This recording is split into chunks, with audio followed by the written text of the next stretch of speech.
message behind every good music is to fulfill a sense of emotions. This is my music on television. My name is K9. Don't go away. I'll be right back.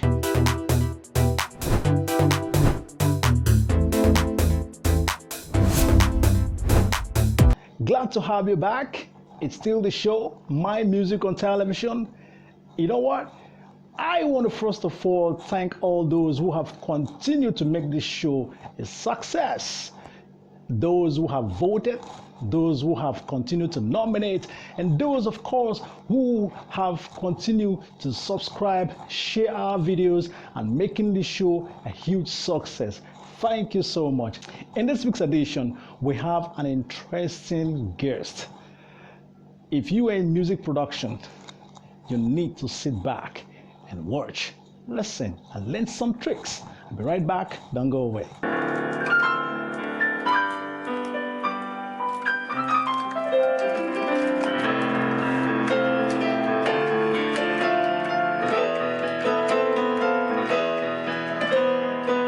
Okay, NNAMDI, NNAMDI is just your brother who loves music, who I was trained in the university.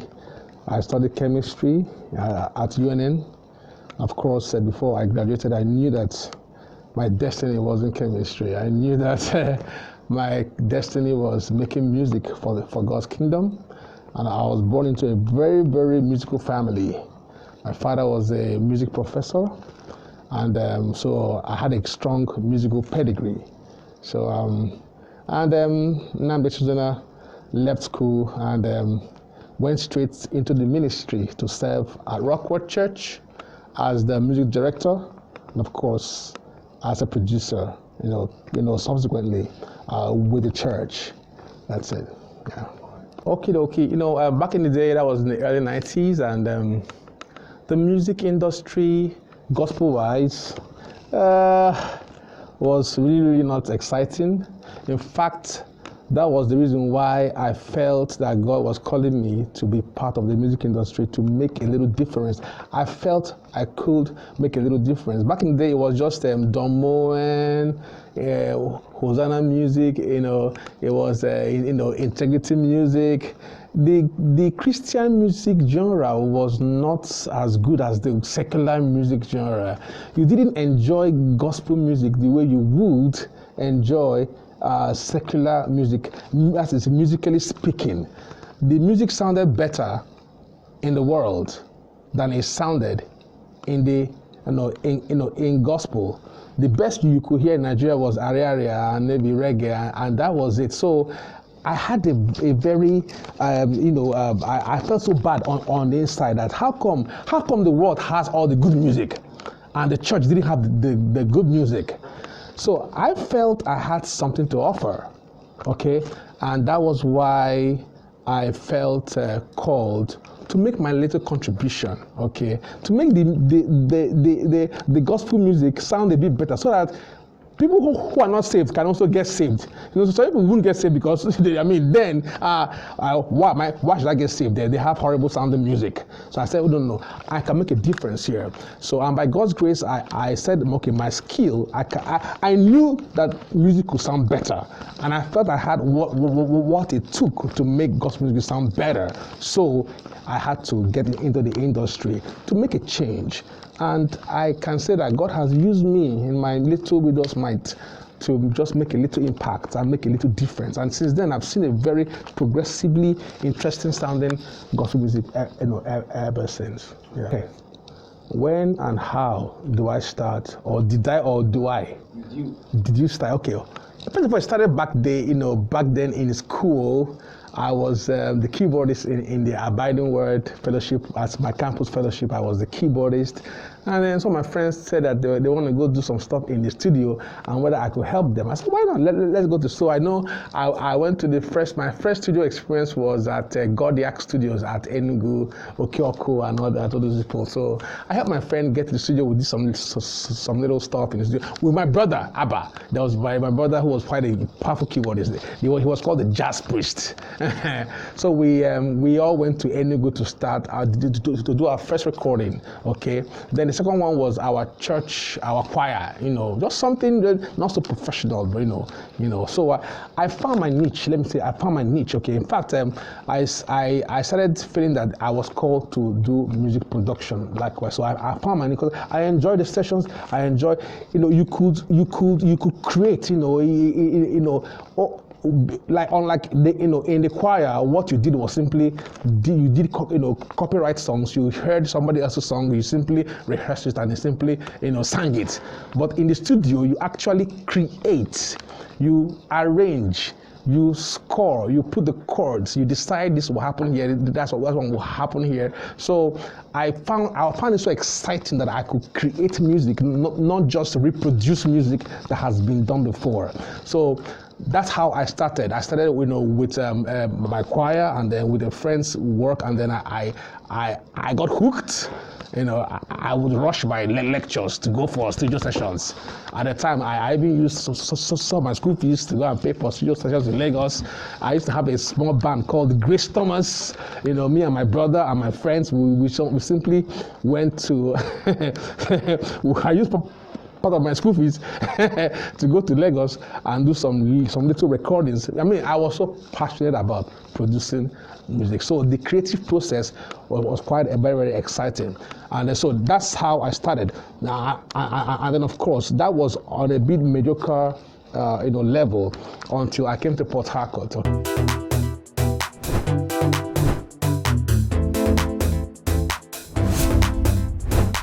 I got involved with a professional studio. Okay, I think it was Praise Family Studios, back in the day with Madame Rose, she's now in the US, my friend, we stay in touch. And so she had a great keyboard, she had a great mixer, she had great microphones, and all that. And then all the things that I was seeing in magazines, I saw it in her studio. So, I also touched on her music. I produced her first album. That was where I met Aswikie, in that particular project. And then, so of course, it's simply listening to the song. The song's coming in a very raw stage. I mean, unharnessed, sounding crazy, sounding, uncouth, sounding rough. Okay. So what a producer does is to listen to the music. Okay. As a producer, I hear the end from the beginning. So you are singing something and it's sounding like trash to you, but I'm already hearing the way it could be. So we have what they call a prophetic ear. So the song might sound maybe the artist said to me that they had this song. Sometimes the artists are very ashamed to even sing the song they want to produce because it sounds so crappy. But I said, no, this song has potential. So we hear potentials in songs, okay? So when you hear the way a song could be, all right, then as a producer, you listen, you let the artist express themselves. So sometimes I simply punch my app, record, sing anything you want to sing, and then I see what could happen at the beginning, at the middle, and at the end. And sometimes when the recording is over, me too, I'm surprised. Hey, so this song actually came out like this, okay? So that's what happens. A producer hears a song in its rough state, hears the potential of how it could be, okay, and has the resources, okay, by way of his skill, his endowments, okay, to be able to take a song from in its roughest state and convert it to a masterpiece that the world can appreciate. The producer understands the artist, understands where the artist is going, and then also understands what the audience wants to hear. So a producer is a bridge between the artist who has the rough talent and the audience who wants to hear a beautiful masterpiece. So that's what the producer, he brings, he's the interface between those two worlds, the artist's vision and the finished product that the audience wants to hear. So that's what we do. We're simply interfaces. Yeah. Before I start producing, we discuss how much it will cost. How about that? Okay. So there's of course we start out by okay. I hear what the artist wants to sound like. For some of them, they have a strong personality. You already know how they sound, so they already have an identity. For some of them, they don't know what they want to sound like. All right. For those of them who know what they want to sound like, okay, you have to measure. Can they really sound like that? let's say you have a voice that sounds like let's say Michael Jackson, and you want to sound like let's say Asweki, so I tell you, okay, now you want to sound like Asweki, but your voice is like Michael Jackson's voice. Hey, why don't you just do you? Do you? So you find out what the artist wants, and then see whether he has the potential or the ability to sound like the way he wants to. Then you as a producer work with what you have. You arrange, you work on them. So sometimes I tell them, go back home for the next 3 weeks or 3 months, work on this vocal style, work on this feel. And if they insist they want to sound okay, I simply give them assignments. Okay, go and work on this singing style.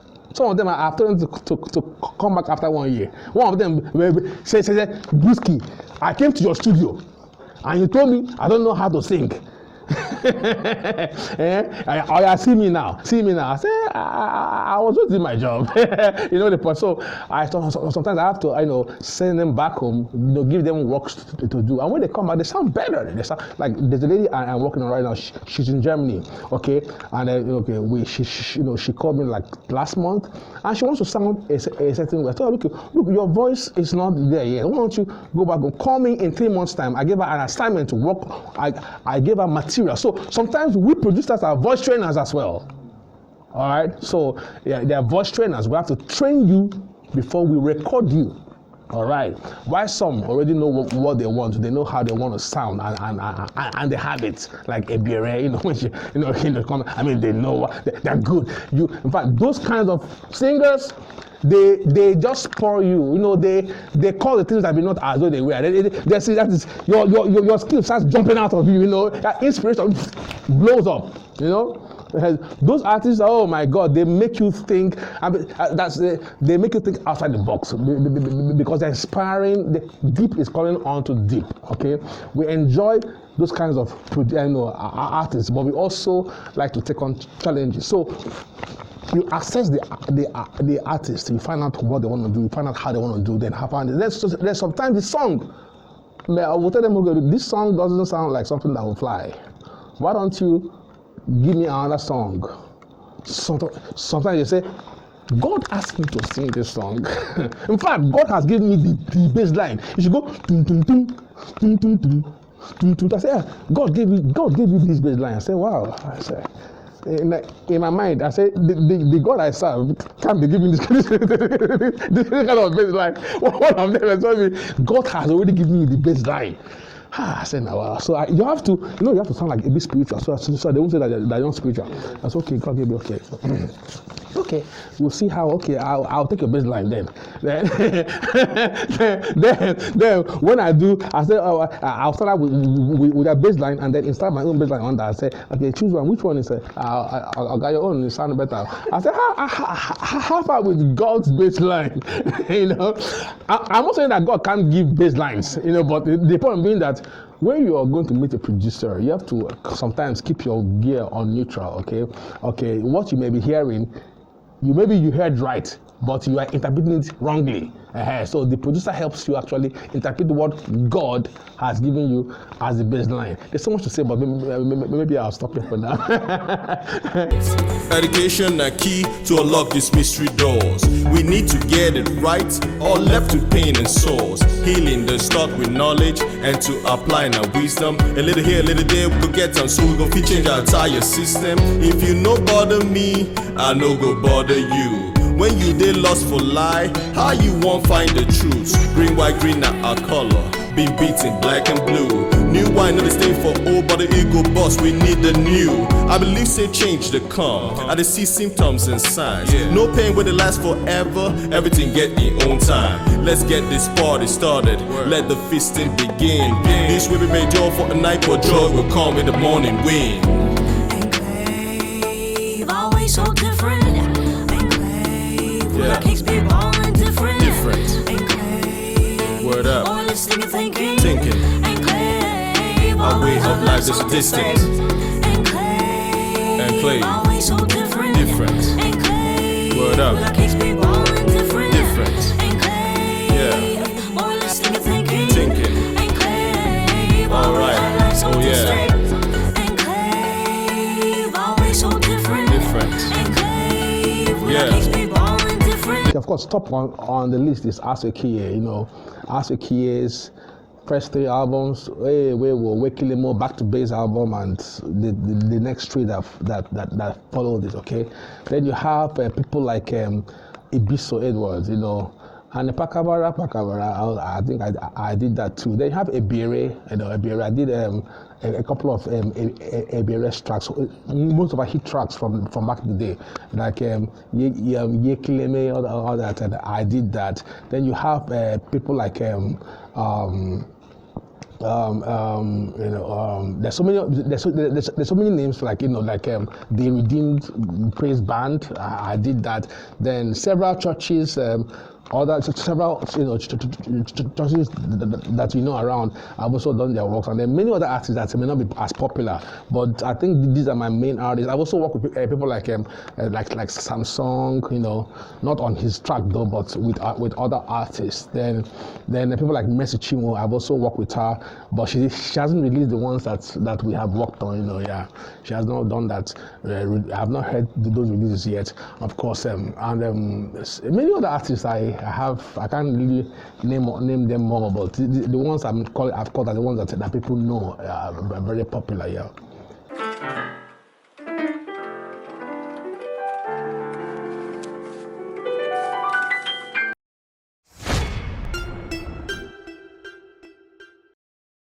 Okay, creativity is us having that part of God in us to make things out of almost nothing. Yes, and you are, first of all, you have to have the talent to see potential in nothing. So to create something out of virtually nothing. So whether you're writing a drama, or a movie script, or writing a song, or painting, or drawing, you are creating something that hitherto never existed. Okay, you are trying to draw things out from God, because all those things are in God. You are drawing them from God to make them, you know, come to being that was never. So it's like, you know, a portion of God in us. Okay, you create songs that never existed before. All right, you create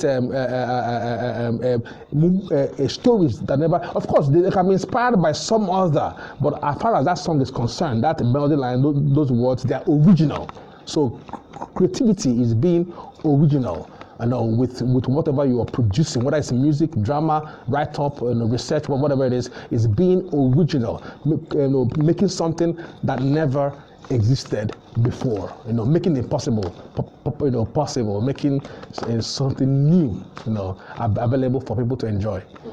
I'll start by saying, geez, Nigeria music industry is probably the best thing that's happening around the world now. It's our biggest export, if you ask me, as Nigeria. We're not exporting cars or exporting whatever, you know, technology or whatever, but if it's anything that we're exporting what Nigeria has done for the past couple of, let's say in the last 10 years, is the music, it's the movie, okay? And it's the art. I believe that our biggest exports in Nigeria, when it comes to our biggest cultural exports, okay, is our music. You know, because the world. I mean, I was in New York, like a couple years ago. On a Friday evening, I was just chilling in my apartment. I turned on the radio, FM station on Friday. I was hearing Nigerian music. They were playing our music in New York on Friday evenings. People were partying to our music. I was hearing all our acts loud and clear, and people were grooving them. This is in New York City. They were not playing their own artists, they were playing Nigerian arts. I was so proud of Nigeria. This was like 3 or 4 years ago in New York of all places. All right, so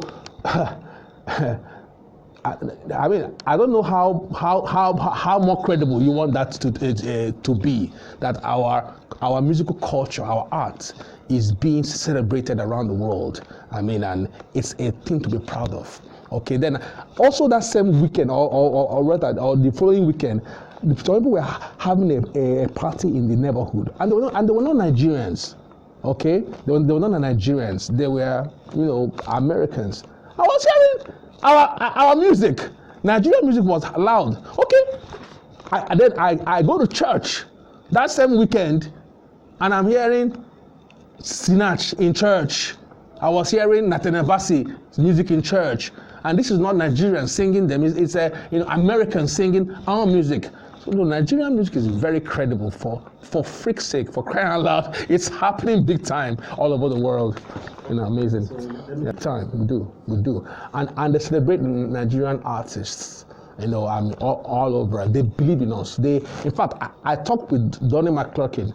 I asked him, hey, sir, I'm so inspired about your music. I'm so inspired about how much, he stopped me. He said, no. The music is here in Nigeria. You guys are the ones that are inspiring us. You guys, this is the source. Don McClurkin stopped me in my tracks and told me, no, the music is here, not over there. We are just learning from you guys. So we are credible. If there's anything that Nigeria has going for it that is credible, is the music. Is the music.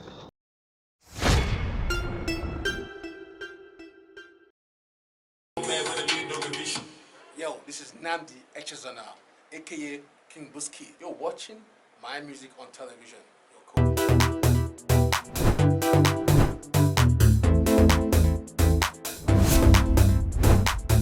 Wow, another Friday has come to an end, but next week is another bumper package. You too can be part of the show. All you need to do is subscribe, share our videos, and of course, hit the notification button for more of the show. You too can be part of the show by simply nominating any artist, any producer, anybody around music. Remember, my music on television is everything music. I'm talking about bloggers, music promoters, anybody in the music business you want to see on the show. What to do? Nominate. Make sure you have more votes so we can bring that personality on the show. Wow, it's been a wonderful time out here with you. It's been fun. But from all of us here, it's goodbye.